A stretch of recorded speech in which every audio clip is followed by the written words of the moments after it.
for 10 years, this supposed escalation has been on the table, and for 10 years, we haven't seen it.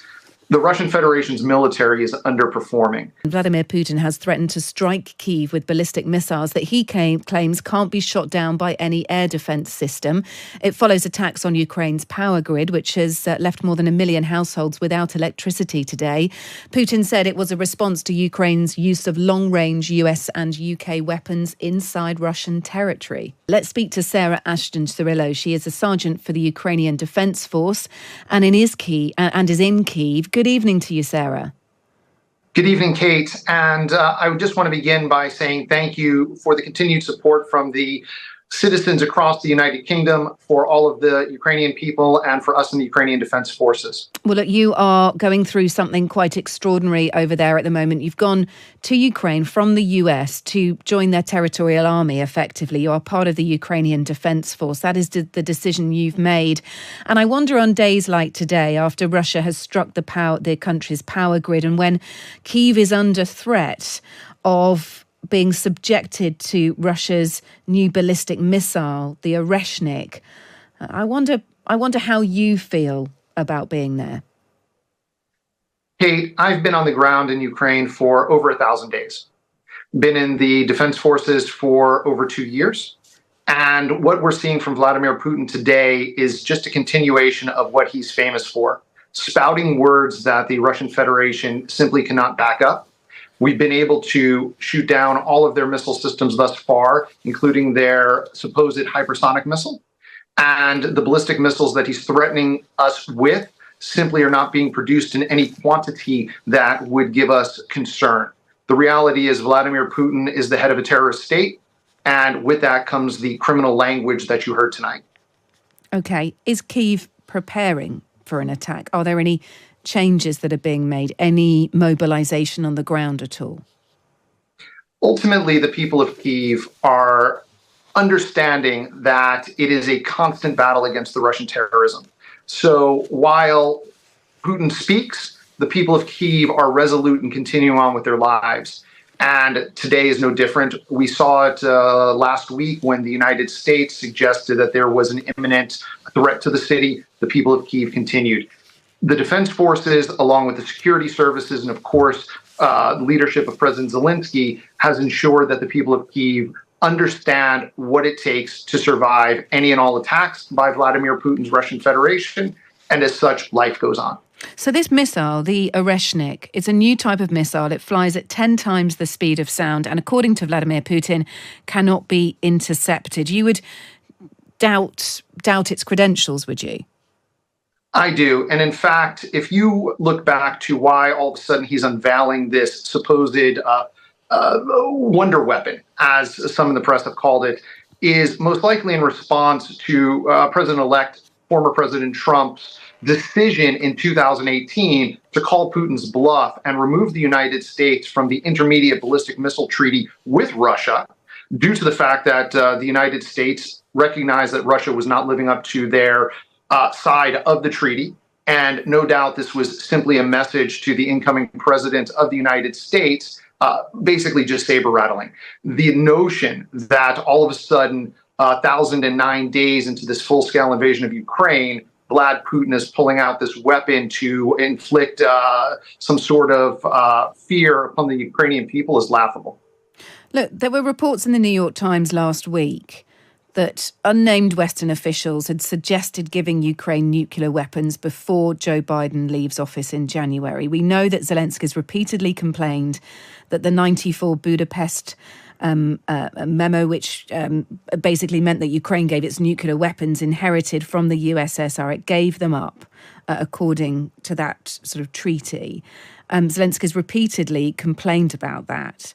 And the assertion is that he would rather have nuclear weapons to defend himself. How do you feel about that? You'd be the person on the front line dealing with the after effects of this, dealing with trying to contemplate how a war using nuclear weapons would play out. Is it just safer that they're not involved from Ukraine's point of view?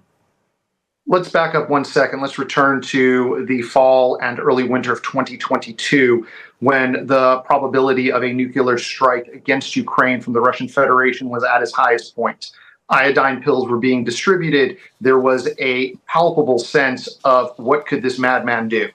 Now we follow the Supreme Commander-in-Chief, President Zelensky's leadership. And he was clear when he made the statement as to the deterrence that if our Western partners provided us with the weapons that were not only promised, but actually funded, we would not be in this position of having to even discuss the notion of Ukraine needing any sort of nuclear weaponry. The past is the past. All we can do is focus now on what's happening in 2024, not 1994. Ultimately, the Western partners and the Ukrainian Defense Forces understand that Vlad Putin can be defeated. We just need the partners to step up and deliver what's been promised and continue to support us as this war gets closer to victory for Ukraine. These recent strikes by Russia, of course, have come about, Vladimir Putin says, in retaliation for the US and the UK giving the go-ahead for Ukraine to use Western long-range missiles inside Russian territory. From your point of view, does President Zelensky just keep ploughing on with this? Is there any concern at all that the more these weapons are used, the more Vladimir Putin can retaliate? And Vladimir Putin has more weapons at his disposal and more resource at his disposal and has North Korean troops now operating on his behalf. Is there any concern about where this escalation could potentially go? Do we need to take a moment? For 10 years, Vladimir Putin has been discussing escalation. Since he illegally annexed Crimea, there was talk of what came next due to supposed interference by Ukraine's Western partners. So for 10 years, this supposed escalation has been on the table, and for 10 years, we haven't seen it. The Russian Federation's military is underperforming. If you look at the amount of ballistic missiles and different missile types that have been fired at Ukraine in 2024, 60 of them, more or less, have been North Korean. The Russian Federation is teetering when it comes to their own supply chain, and that's why they're having to import North Korean troops. That's why they're having to import North Korean and Iranian technology. We know that when it comes to the Shaheds and different drones that are being produced in Russia, only 30% of the materials from the supply chain are being produced in Russia itself. 70% are having to come from outside. And so again, he can claim escalation. He can threaten it. We haven't seen it in 10 years, and it's not going to stop Ukraine from doing what's necessary to ensure a just peace and victory against the Russian Federation. Okay. Look, the United States is urging Ukraine today to quickly increase the size of its military in response to all this. Winter's biting, the full effects not quite there yet in Ukraine. It's going to be a tough winter. So the US says to Ukraine, why not increase the size of your military by drafting more troops and lowering the conscription age to as young as 18? What do you make of that suggestion? I've personally fought in the coldest weather, minus 20 degrees Celsius, fighting in the eastern reaches of Luhansk. So I understand what my brothers and sisters are facing at the front right now because I've lived it. Ultimately, the Ukrainian populace has to decide what the draft age should be, because there is this understanding that you can't just wipe out an entire generation of students when there's nearly 5 million draft-eligible men that are currently in country. And so while I can't speculate on political decisions, what I can say is that the manpower is there to start backfilling as needed the different brigades and battalions that are currently at the front, which will allow rotations of some of, as I said, my colleagues who have been there for many months.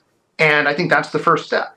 And while in the United States, we were used to selective service at age 18 and the Vietnam War draft at 18, ultimately, the demographic situation in Ukraine is simply different. And that has to be looked at. So, of course, Ukraine always engages its partners, including from my country, the United States, the United Kingdom, and others, as to what they might advise.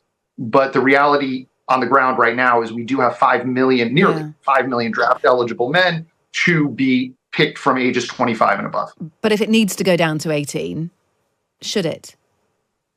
I've met 19 and 20-year-olds who have been the bravest, best fighters we've had.